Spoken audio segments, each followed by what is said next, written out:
25 મે રાજકોટમાં કાલાવડ રોડ સ્થિત TRP game ઝોનમાં અગ્નિકાંડમાં આશરે 27 જેટલા લોકોના કરુણ મોત નીપજ્યા હતા, જેને લઈને કોંગ્રેસના ધારાસભ્ય જિગ્નેશ મેવાણીએ ટીઆરપી અગ્નિકાંડના પીડિત પરિવારોને સાથે રાખી પત્રકાર પરિષદ યોજી હતી। આ તકે લાલજી દેસાઈએ જણાવ્યું હતું કે ગુજરાતમાં કોંગ્રેસની ન્યાય યાત્રામાં 1 ઓગસ્ટથી 15 ઓગસ્ટ વચ્ચે ગુજરાત આવશે। આ ઉપરાંત પીડિત પરિવારો પોતાની વ્યથા ઠાલવી હતી। હાલ આપની સમક્ષ ટીઆરપી ગેમિંગ ઝોનમાં જેમણે પોતાના પરિવારના સદસ્યો ગુમાવ્યા એ સ્વજનોએ પીડિત પરિવારોએ પોતાની વ્યથા તમારી સમક્ષ રજૂ કરી।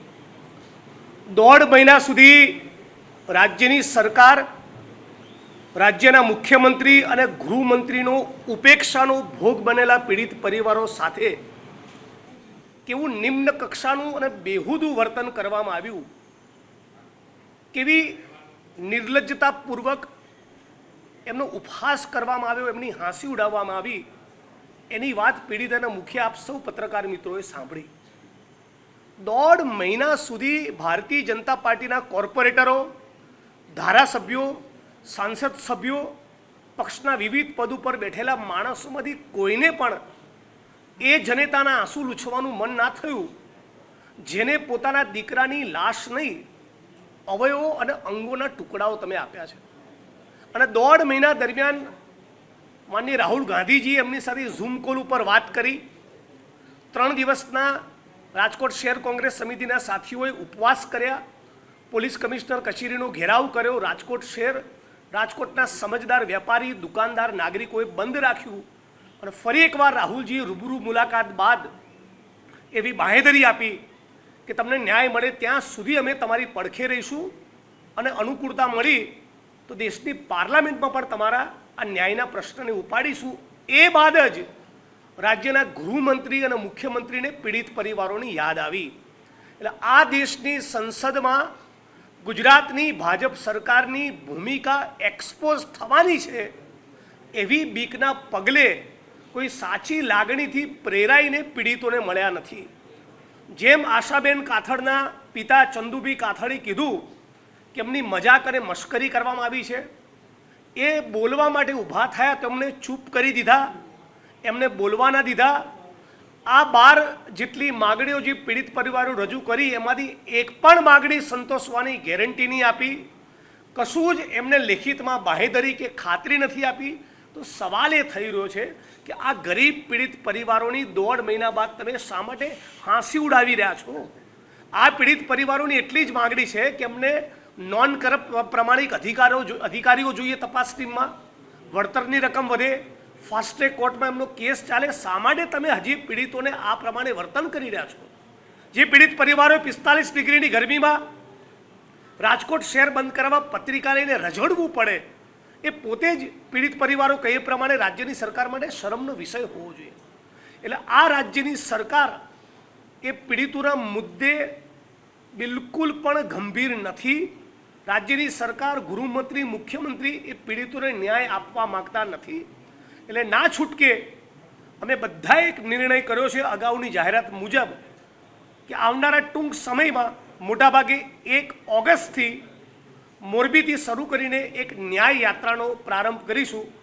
મારા સાથી લાલજીભાઈ એ મુદ્દે વિગતવાર વાત કરશે, પણ એ વચ્ચે એક નાનકડો મુદ્દો કહી દઉં કે ગઈકાલે ઉનાકાંડના 8 વર્ષ પૂરા થયા અને આજે સવારે ઉનાકાંડમાં ભોગ બનનારા વશરામભાઈ સરવૈયાનો મારી પર ફોન હતો કે નામદાર ગુજરાત હાઈકોર્ટના આદેશને પગલે 4 એસઆરપીના કોન્સ્ટેબલો, 4 એસઆરપીના જવાનો અને 2 કોન્સ્ટેબલો એમ 6 પોલીસ કર્મીઓનું જે રક્ષણ આપેલું એમાંથી કોઈ જ કારણ બતાવ્યા વગર અચાનક ગઈકાલે મોડી રાત્રે 4 એસઆરપીના જવાનોનું રક્ષણ હટાવી લીધું છે। હવે ઉલ્લેખનીય છે કે 1.5 મહિનામાં ઉનાકાંડનો ચુકાદો આવવાનો છે।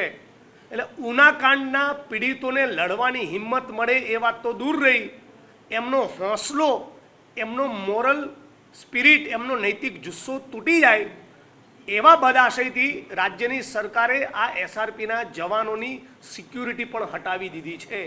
આ રાજ્યની સરકારની પીડિતો માટેની ભૂમિકા છે।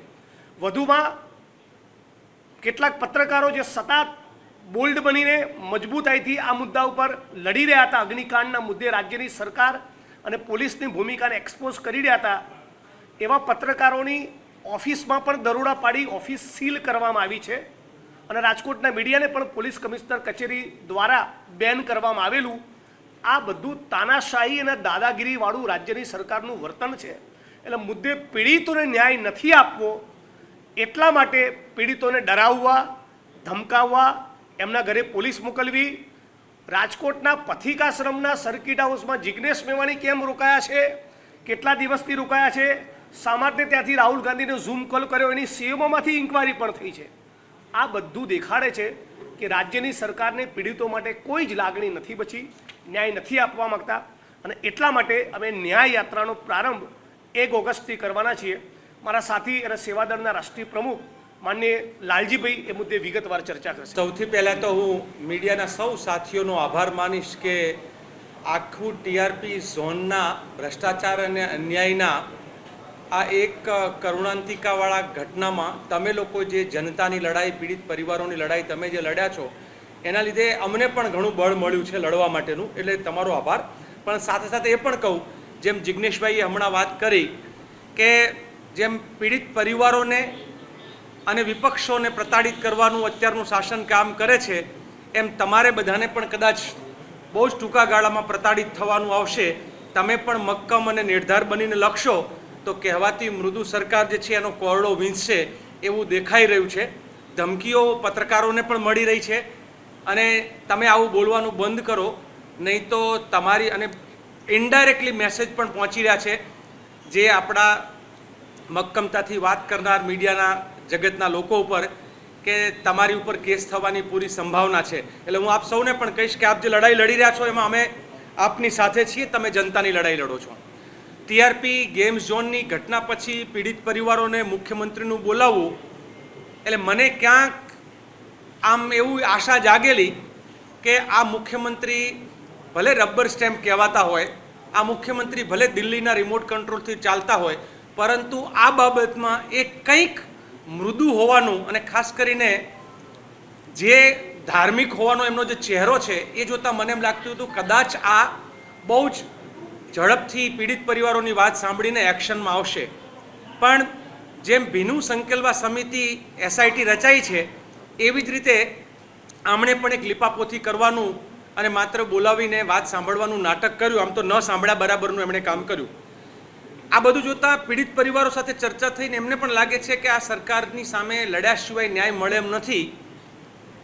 એટલે મોરબીથી શરૂ કરીને 1 ઓગસ્ટ તારીખ આગે પાછી એકાદ દિવસ થાય પણ ખરી, બધા બાકીના મિત્રો સાથે ચર્ચા પણ કરશું, પણ ઓગસ્ટની શરૂઆતથી લઈ અને 15મી ઓગસ્ટ સુધી સળંગ 15 દિવસની પદયાત્રા જે છે એ અહીંથી અમદાવાદ સુધીની, અને એક કાર્યક્રમ એવો કે એમાં પીડિત પરિવારો પણ હશે અને કમસે કમ અલગ અલગ જે લોકો આ લડાઈ લડવા માગે છે એવા લડાયક સાથીઓ એક પછી એક શહેરો એટલે મોરબીથી શરૂ કરીને ટંકારા, ટંકારાથી અહીંયા રાજકોટ અને રાજકોટથી ચોટીલા, ચોટીલાથી સાયલા, સાયલાથી સુરેન્દ્રનગર, સુરેન્દ્રનગરથી વિરમગામ અને વિરમગામથી સાણંદથી અમદાવાદ સુધીની એક યાત્રા.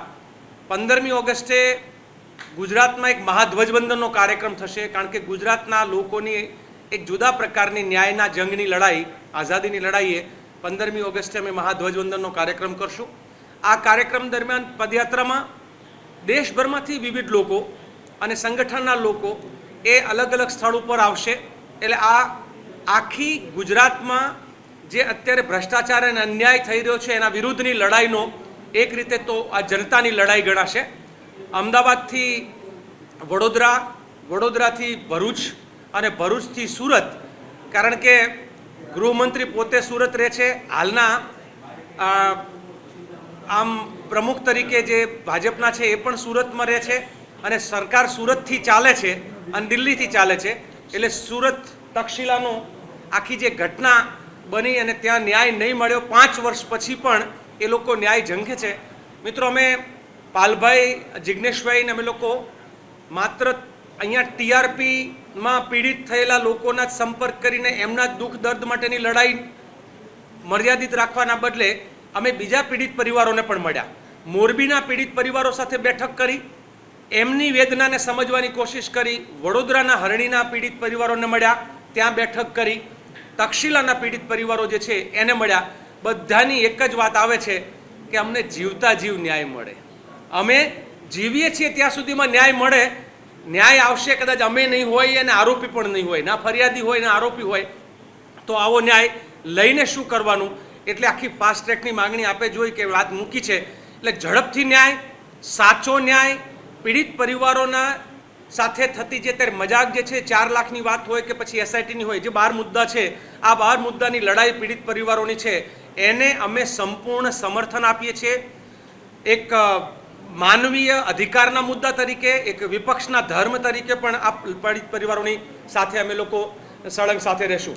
મારી છેલ્લી જે વાત ઉમેરવી છે એ છે કે ગુજરાતના તક્ષશિલાના કે પછી વડોદરાના હરણીકાંડના કે મોરબીના પુલની અંદર જેને પીડિત પરિવારને એવા અનેક બીજા કાંડ, ક્યારેય મુખ્યમંત્રીએ આ પીડિત પરિવારોને પોતાના કાર્યાલય બોલાવીને એની સાથે વાત કરી હોય ને સંવેદના પ્રગટ કરી હોય એવું પણ નથી બન્યું. પરંતુ રાજકોટની ટીઆરપીના પછી એ સફાળા જાગવાનું કારણ એમને ખબર પડી રહી છે કે ધરતી સરકી રહી છે. રાજકોટની જનતા ભાજપાનો અસ્વીકાર કરી રહી છે. રાજકોટનું મીડિયા, રાજકોટની જનતા જે રીતે બંધ પાડવાથી લઈને બધામાં સક્રિય ભૂમિકામાં રહ્યા છે, એ જોતાં ગુજરાતના મુખ્યમંત્રી અને ભાજપને એવો અંદેશો છે કે આવનાર સમયમાં જમીન સરકી જાય એ પહેલાં, પાણી પહેલાં પાળ બાંધવાનો. એટલે માત્ર સાંત્વન આપવા માટે એમણે બોલાવે છે. આપણે આશા રાખીએ કે ગુજરાતના બધા જ પીડિત પરિવારોને ન્યાય મળે અને ન્યાયની લડાઈમાં આપ સૌનો સાથ મળે. મને વિશ્વાસ છે અમારા નેતા ઉપર કે જ્યાં જ્યાં અન્યાય હોય છે ત્યાં એક રાહુલ ગાંધી, આ દેશમાં એક એવો અવાજ છે કે મણિપુરથી જો મુંબઈ સુધીની ન્યાય યાત્રામાં રાહુલ ગાંધી આખા દેશનો અવાજ બન્યા. મને પોતાને પણ વિશ્વાસ છે કે એ આમંત્રણ આપવાની જરૂર નહીં પડે. સામેથી એમ કહેશે કે આવી કોઈ ન્યાય યાત્રા હોય તો હું એનો હિસ્સો બનીશ. એ રાહુલ ગાંધી આવશે એવું મને ખાતરી છે. તારીખ તો અત્યારે નક્કી નહીં. આ 1 થી 15ની વચ્ચેની જે યાત્રા છે એમાં ચોક્કસ જગ્યા ઉપર અને દેશભરમાંથી નેતાઓ આવશે. એટલે આપણે એવી કોશિશ કરીશું ગુજરાતમાં કે ગુજરાતમાં નિરંકુશ બનેલી સરકાર, એને એમ છે કે અમારી પાસે જેમ પેલી 56ની છાતી, એમાં 156નો જે પાવર છે એમનો, એ 156ના પાવરમાં જનતાના દુઃખ દર્દને ભૂલી ગયા છે. એ એમને એમ કહેવું છે કે અમે જેટલા છીએ એટલા 62 વર્ષ સુધી ભૂતકાળમાં અંગ્રેજોની સામે લડ્યા ત્યારે સત્તા નહોતી. ગુજરાતમાં એક પણ એમએલએ નહીં હોય તો પણ જનતાની લડાઈ લડીને તમને લોકોને આ બેફામ શાસન અને બેફામ ભ્રષ્ટાચાર અને ગુજરાતની જનતાને અન્યાય કરવા તમે જશો તો અમે રૂખજા કહીને સામે ઊભા રહેશું. મારું નામ ચંદુભાઈ ડોસાભાઈ કાથડ, આશાબેનના પપ્પા છે હું. અમે ને ગયા એટલે અમને કોઈ ઓળખતા નહોતા કે પીડિત પરિવાર છે કે કોણ છે. એ અમે અમારી રીતે બેસી ને એ આવ્યા એટલે બધા ઊભા થયા અને વાતચીત સૌની રીતે કરી. એને પૂછ્યું નહોતું અમને અંદર કે કોણ પીડિત પરિવાર છે કે કોણ ઓલું છે, બરાબર. પછી વાત એકબીજા બધી વાત રાખી એટલે હું ઊભો થઈને વાત કરી મેં કે સાહેબ, એક ભાઈ હતા મારા મોરબીના, એને વાત કરી કે સાહેબ આમાં તો ઝાઝા જણા છે આમાં ગેમ ઝોનમાં, આ 28 કેમ બતાવે? તો ઓલો સાઈડમાં બેઠા હતા એને સાહેબે કીધું, આ ગૃહમંત્રીએ, એ કે તમારી પાસે સબૂત શું છે, બરાબર, ઓલા ભાઈને કે. એટલે હું બેઠો થયો એને કીધું કે સાહેબ હું ત્યાં રોજ જતો હતો ને ત્યાં કેટલા દિવસથી આવા બનાવ બનતા, 3-4 ફેરા આગ લાગી તોય ધ્યાન ન દીધું, 5-6 ફેરા, આ 4-5 મહિનાથી 4-5ના હાથ ભાંગી ગયા તોય કંઈ ધ્યાન ન દીધું. ને આ 1.5 મહિનાથી વેલ્ડિંગ કામ ચાલુ હતું, બરાબર.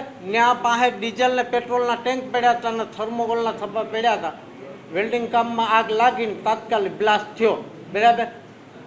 ને જો આવું બનાવ ન બન્યો ને ખોટું ન કર્યું હોય તો રાતે હું કામ ભેગું કર્યું? તો મને કે તમે બેસી જ આવી કે તમારે વાત નથી કરવી. તો વાત નહોતી કરવી તો અમને તેડાવ્યા શું કામ? આ હર્ષ સંઘવી, બરાબર. હા, એ કે તમે બેસી જાવ. તો હું ત્યાં ધીરે બોલ્યો, એના ધારાસભ્યને બધા સાંભળતા. હું કહું જો અમને અહીં તેડાવ્યા તો વાત નહોતી કરવી તો અમને હું જોવરાવત તેડાવ્યા કે આ દુનિયા આખી જોઈ કે આ પીડિત પરિવારને અમે તેડાવ્યા ભાઈ, બરાબર. અમને વાત નહોતી કરવા દેવી, અમારી માગ તો કોઈ સાંભળી નથી, બરાબર. તો અમને તેડાવે તો હું અમારે અમે મળ્યા 10 થી 15 મિનિટ 10 મિનિટ બસ વાતમાં કઈ ઈ તો બોલ્યા જ ખાલી નથી. આશ્વાસન દેવા માટે બોલાયા એને હતા એમ કે પીડિત કીધું કે પરિવારને હા અમે અમે મેળવ્યા. આમાં આગળ વધશું કે ન્યાય દેવડાવીશું, પણ ન્યાય હું દેવડાવ એને કઈ લેખિતમાં અમને આપ્યું નથી. અમને બોલવા નથી દીધો તો પછી લેખિતમાં તંબુરો આપવાના છે એ બધા ખોટા છે. અહીંથી અમને છેતરીને લઈ ગયા ભાજપ વાળા બધા ખોટું બોલી કે હાલો તમને ન્યાય દેવડાવીશું. શું ન્યાય દેવડાવે? અમને વાત નથી કરવા દીધી તો ન્યાય હું દેવડાવે? આજથી ઓલા બેન કોણ છે ધારાસભ્ય એનો ફોન આવ્યો હતો ને એક કાથડભાઈ કરીને છે આ ઈ દર્શિતાબેનનો ફોન. ને હોસ્ટેલ વાળા એની એ આવ્યા હતા મારી ઘરે કે તમારી જે માંગણી છે એ આપણે ત્યાં રાખજો સાહેબ આમાં. હા તો માંગણી હું અમારી વાત જ નથી કરવા દીધી તો અવાજ દબાવી દેવામાં આવ્યો છે આ સરકાર. કાકા ફક્ત હું ને ત્યાં ફક્ત મેં એમ કીધું કે હું લાઈવ હતો મેં જોયું બધું ને તમે કહો કે સબૂત શું છે હું બતાવું તો મને કે તમે બેસી જાઓ. તો પછી અમને તેડવાનો અર્થ શું હતો કે આ બધાય જોઈ કે અમે પીડિત પરિવારને તેડાવ્યા. ખાલી આશ્વાસન દેવા માટે બોલાયા હતા. અમે તમને આશ્વાસન દીધું. હવે આ ભાજપ સરકારને હું એ કહેવા માગું છું, પહેલાં તો 1.5 મહિને આ યાદ કેમ આવ્યા કે 1.5 મહિને એને એમ કીધું કે સીએમને મળવા જાય તો ત્યાં લગી આ બધા ભાજપના ધારાસભ્ય કે એના આગેવાનો પ્રમુખો એ બધા ક્યાં હતા? અને બીજા નંબરમાં જેથી આ રાજકોટ બંધ કર્યું તેથી ભાજપવાળાએ પોલીસ પર દબાણ કરી અને તમામને ફોન કરાયા પીએસઆઈના પોલીસવાળાને કે અહીંયા ન જાતા અહીંયા ન જાતા. કે શું કામ ભાઈ ન જાતા? કોઈ તમારા બાપની બીક લાગે છે અમને? અને તમે કેમ ફોન? તમારામાં તાકાત હોય તો હું અનુરુચિ પી જાડેજા, ગામ ખાખરા, તાલુકો ધ્રોલ ને જિલ્લો જામનગર. મારા નંબર હે 9971253138. મને ડાયરેક્ટ ફોન કરો જો અસલ તમારી માયા હુંઠ ખબરાઈ હોય તો. તમે વાયા વાયા કેમ બધાને ફોન કરો છો? હવે તો તમારે ગયા હોત તો તમને ખબર પડે કે આમાં શું આની હાલત હોય. તમે કેમ બધાને ફોન કરી કરીને દાબમાં લેવા માગો છો? તમે ભીનું હંકેલવા માગો છો કે તમારામાં તેવડ નથી? અને બીજું અમે સીએમ સાહેબને મળ્યા તો સીએમ સાહેબને મેં રજૂઆત કરી કે સાહેબ અમે રાજકોટથી ગાંધીનગર લગી આવી છીએ તો અમારે 4 લઈને આવી તો અમે પીયુસી ન હોય તો પીયુસીની તપાસ કરે, વીમો ન હોય તો એની તપાસ કરે, લાયસન્સ ન હોય તો એની તપાસ કરે. તો કાં અમારે દંડ ભરવો પડે અને કાંઈ અમારી પાસે તોડ કરે. તો એ વસ્તુની જો તમને રોડ ઉપરની ખબર હોય આ વ્યક્તિ નીકળે આની પાસે કાંઈ નથી તો આ વસ્તુ તમને ખબર નથી આમાં કેટલો ભ્રષ્ટાચાર હાલે છે. આ બધું રૂપિયા ખાઈને જ હાલે તમને બધી ખબર છે તો એની પાસે કેમ તમે એને કાંઈ કરતા નથી કાર્યવાહી? જરાય સંતોષ નથી. મુખ્યમંત્રીને મેં આ કીધું ને તો એની પાસે એનો જવાબ પણ નહોતો. એને એ બોલી ન હોય કે અમે આ વસ્તુનો તમે કયો અહીંયા પોગી છે ત્યાં લગીમાં થાય છે તો કે ના ના એ બરોબર છે. તો તમારી પાસે એને તાકાત નથી વસ્તુ બંધ કરાવવાની તો આનો ન્યાય દેવડાવવાની તમારી જ તાકાત છે.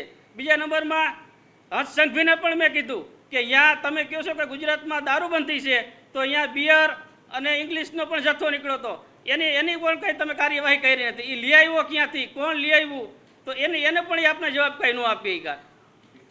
હવે કાર્યવાહી તો આને કડકમાં કડક સજા કરે અને અમારી માંગણી 12 મુદ્દાની છે એ 12 મુદ્દા અમલમાં લઈ આવી અને એને ઝડપથી એને સજા કરે. અમને એવું કાંઈ લાગતું નથી. એ પણ એક શબ્દ બીજું કાંઈ બોલ્યા નથી, ખાલી એટલું બોલ કે અમે સાથે છે. હવે સાથે હોય તો સત્તાધારી પક્ષને શું વારો? એક ફોનમાં બધું મંડે થવા કે ભાઈ આનું આ મંડો કરવા તો એનો તો હજી કાંઈ 3 દી થયા હજી કોઈનો પછી અહીંયાથી નીકળ્યા પછી કોઈને કાંઈ ફોન આવ્યા નથી. અને અહીંયા ગયા તો અમને વિડીયો કોન્ફરન્સમાં મળવાની અને બીજાને બધાને ના પાડી હતી. આપણને તો ના નથી, મને નહોતો કોઈનો ફોન આવ્યો પણ અમુક ઘણાને ના આવી હતી કે ભાઈ તમે વિડીયો કોન્ફરન્સમાં ન જતા, અહીંયા નો આમ કરતા, અહીંયા જવાની મનાઈ છે. હું એક જ વે અહીંયા ગયો હતો, બાકી કોઈને અહીંયા એની ગાડી જ નહોતી ઉભી રાખી, એની ગાડીમાં લઈ ગયા હતા. હું તો મારી પ્રાઇવેટ ગાડી લઈને ગયો હતો.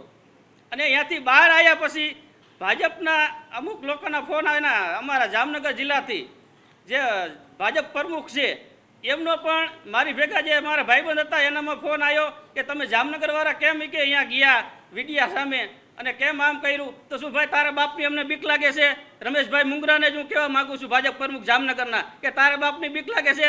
તારામાં તાકાત હોય તો મારા નંબર ઉપર ફોન કરીને કહે તમે કેમ અહીંયા ગયા હતા. તું બીજાને કેમ ફોન કરીને કહેશો? તારો છોકરાને ખાલી એક દિવાળી તો મેં કીધું આંગળી ઉપર તો તને ખબર પડે કે આનું શું થાય. અને સીએમ સાહેબના દીકરાને હમણાં મજા નહોતી તો હળી કરી મેં કીધી અને જવું પડે એવું નથી કે આપણે ન જાય પણ એ જ રીતના અમારા દીકરા હોય ને તો એ એને ખબર હોવી જોઈએ કે આનો આપણે તાત્કાલિક નિર્ણય લેવો જોઈએ. આ તો બધા શું રૂપિયા ખાય અને ભીનું અંકેલો જ માગે છે આ ભાજપ સરકાર. હું તુષાર ગોરેચા, ટીઆરપી ગેમ ઝોનમાં મારો ભાઈ 22 વર્ષનો જયંત અનિલભાઈ ગોરેચા આવી ગયો છે. હવે અત્યારે ભૂપેન્દ્ર પટેલ સીએમે અમને 1.5 મહિને આ યાદ કર્યા. રાહુલ ગાંધી મળ્યા બાદ દોઢ મહિના સુધી અત્યાર લગીમાં બનાવ બન્યોથી અત્યાર લગીમાં ભાજપના કોર્પોરેટરથી માંડીને સંસદ સભ્ય સુધીમાં આજ લગીમાં કોઈ મળવા આવ્યું નહોતું આ બાબતે. 1.5 મહિને ભૂપેન્દ્ર પટેલને યાદ આવી કે હવે પીડિત પરિવારને મળવું જોશે. એક વસ્તુ એ, અને અમે લેખિતમાં 12 મુદ્દા આપ્યા છે. 12 મુદ્દામાંથી હજી સુધીમાં એકેય વસ્તુમાં અમલ કર્યો નથી. એને 2 દિવસ થઈ ગયા. 12 મુદ્દામાંથી એક પણ નહીં. ન્યાય મળવા માટે અત્યાર લગીમાં અમારે જો 20 દિવસ બનાવ બન્યા હોય 20 દિવસ બનાવ બન્યા હોય અને પત્રિકા લઈને ન્યાય માટે રાજકોટ બંધ કરાવવા માટે અને ન્યાયની અપીલ કરવા માટે રાજકોટમાં ખરા બપોરે આટા મારવા પડતા હોય તો પછી શરમની વાત કહેવાય સરકાર માટે. એક ઈ.